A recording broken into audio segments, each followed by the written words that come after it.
Hey friends, it's Laura with Laura B Floss Tube. Welcome or welcome back. I'm so glad you joined me today. We are going to continue our journey making our Dutch chocolate quilt. You can find this pattern in the Perfect 10 quilt book from It's So Emma, which is published by Fat Quarter Shop. So check out the links below in the description box and you can get either the spiral bound book or you can actually download a PDF immediately from the website when you purchase it. If you've been following along, you know I'm making this quilt for my stepdaughter, Callie. And in the last video, I showed you how to do the strip tube sets and how to cut out those half square triangles using the strip tube ruler by Cozy Quilt Designs. Since then, I have sewn all the strip tube sets and I've cut out all those triangles and I've pressed all of those half square triangles open and I have a pile, I tell you what. You may also remember I sent Callie 6 choices. 6, can you believe it? So she has 3 basic colors and a background. I sent all of them her way and she said that she liked choices 5 and 6. So that's what we're going with. And that's with the black fabric in the middle and then the green and the yellow. And we're gonna basically do 2 different blocks, same style, but we're gonna switch these outer 2 rings. So we're switching the green and the yellow and leaving the black in the center the way she wants it. So that's what we're making, and I'm going to try to show you some tips and tricks and shortcuts on how to get this 18-inch block together in a pretty quick fashion. Now you're going to notice we have a 5 by 5 grid, so that means there are 25 pieces in each one of these blocks. Of those 25 pieces, 24 of them are half square triangles. So you can do the math on that. 24 times 16, that is a lot of half square triangles that I've made and pressed open, ready for these blocks. But all of that's done and behind me, and now we're ready to start sewing some blocks together. If you've watched any of my other sew-alongs, you know that I like trying to break blocks down and be more efficient with my time at the sewing machine. I love sewing and I love piecing, but I also like to be able to get things done fairly quickly because I'm not the most patient person in the world, okay? When I look at that 25-piece block, I immediately start thinking, how can I break this down and do it quicker?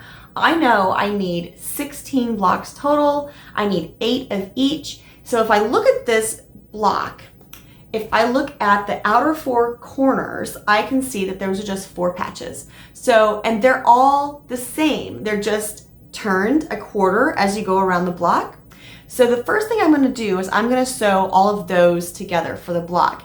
Now I'm going to show you one block, but think through how you would make this and turn this into chain piecing for the entire quilt and not just one block. On my design board, I've taken the block, one of the color layouts, and broken it down to that 4 patch. So if you look at the square of the block, you can see that I have the same thing right here. And as we move our way around the block, they're all the same. So I need 8 of these total. So if I was going to do all 8 blocks, I would go ahead and sew 32 of these together because I need 4 for each block and there's 8 blocks in this color layout. I know I need 32 of this 4 patch, but for today, for the video, I'm going to do 1 block. So I'm going to sew 4 of these right here on the machine, and then we're going to address the other pieces, and I promise you it's going to come together lickety split. I have my 1/4-inch piecing foot on. I also have a micro sharp needle in my sewing machine. I have my top threads threaded with just my gray piecing thread. I get those on a cone. And then the other thing I have is I'm actually using up some bobbins, so don't pay attention to my bottom color. These blocks, I'm pressing to the dark all the time, so I'm not too worried about the bobbin color at this point. So what I'm going to do is I'm going to lay this design board by my sewing machine, and I'm going to sew 4 sets of these 4 patches. So if you watched one of my other videos, I believe it was the Autumn Star for the How to Build a Scarecrow. I like laying these out in the way that the block is going to look. So when I'm putting these on my machine, I am laying them onto the machine and sewing them together in the same way that I would want the block to look. And that'll make more sense in a minute. I'm going to go ahead and run 4 of these through and then show you the next step.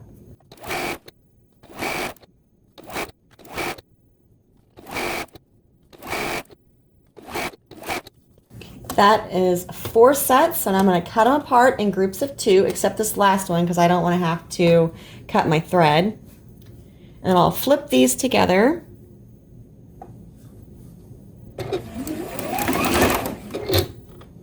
Make sure I nest those seams right there in the middle.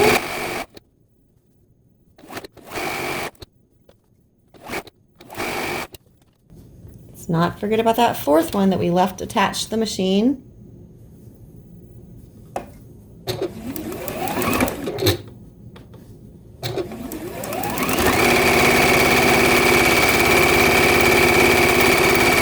There are the 4 corners for our block, but we also have the middle like plus sign to think about. So if we look at that, we can see that there are 2 of each that go each way. So we're going to lay those out on the design board real quick and sew those up too.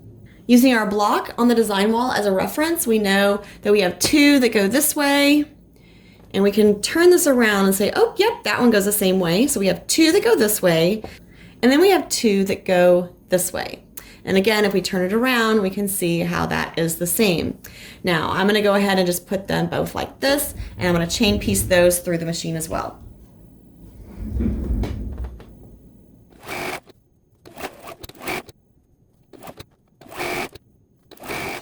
And with that, we have all the pieces we need for our block, minus that center square, but it's gonna come together just fine too.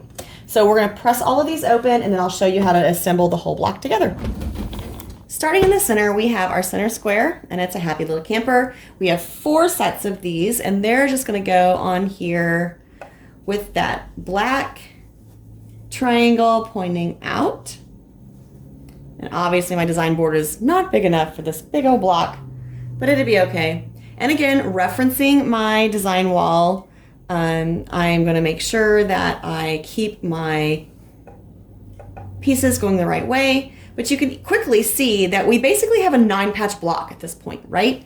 We don't have anything more complicated than that. We've done all the hard work, right? We've made all the half square triangles. We've broken the block down and put it together in a much better, simpler way to assemble this block. And now we basically just have a 9-patch block to put together, right?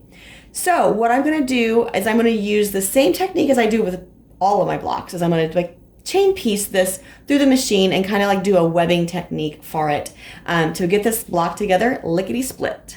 Hopefully you can start to see how just using this simple process to build my blocks is really going to save me a lot of time in the long run, because I don't have to worry about all of the angles as much as I would if I was just trying to do, you know, one like a row by row or something like that. I don't have to think about that as much. I've broken the block down into simpler chunks, and I'm putting it together in basically a 9-patch fashion. Now, when I'm running these through my machine, I'm keeping in mind that whatever's in the center goes on top, and I'm keeping them going all the right way. Remembering to nest those seams.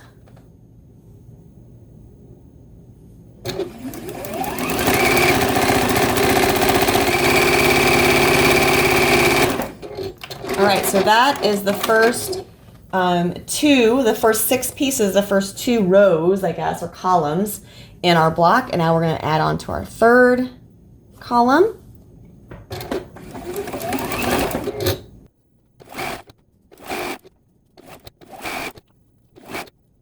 Just remember to nest your seam right there in the middle to make sure all those points line up the way they should for the block. Now, I'm not going to cut anything because everything's together the way it's supposed to be. So all I have to do is sew the 3 rows together, and we'll have this block together.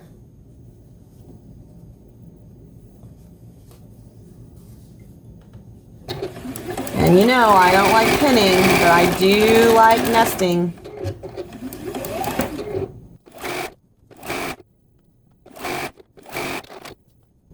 I did flip the block over because I want to make sure I don't get any of my seams twisted from the first 2 rows, because like this seam is already sewn down in one direction, right? So I want to make sure that that that seam doesn't get twisted, and lay the other way with this final row. So that's why I put the sewn side up, if that makes sense, hopefully. Okay, we're gonna press this block, throw it up on the design wall, and see what we got. Here we are back at the design wall. So I have a question. Did anyone catch my mistake with that block when I was putting it together? I did when I went to go press it. Somehow I was so focused that I put green on these instead of the gold. So when I put it together, it was not right. So I did a lot of seam ripping and took all of the little green half square triangles out on these 4 points and put in the gold, so the block is right now, but it's good. All good. Anyway, I hope the technique I showed you kind of helped you see how you can break a block down and put it back together and construct it and just make some small pieces and then get the whole block together in just a lot quicker and more efficient way. If you have any questions, leave them down in the comments below. I still have another 15 blocks to make for this quilt, so I'm gonna get stitching. Thanks so much for joining me again. I really appreciate your support. If you haven't subscribed to the channel, make sure you do that and click the bell so you get notified when I post new videos. If you liked what you saw in the video, make sure to give me a thumbs up. Leave me a comment below if you have questions, suggestions, comments, anything of the sort. I look forward to hearing from you, and until next time, happy stitching.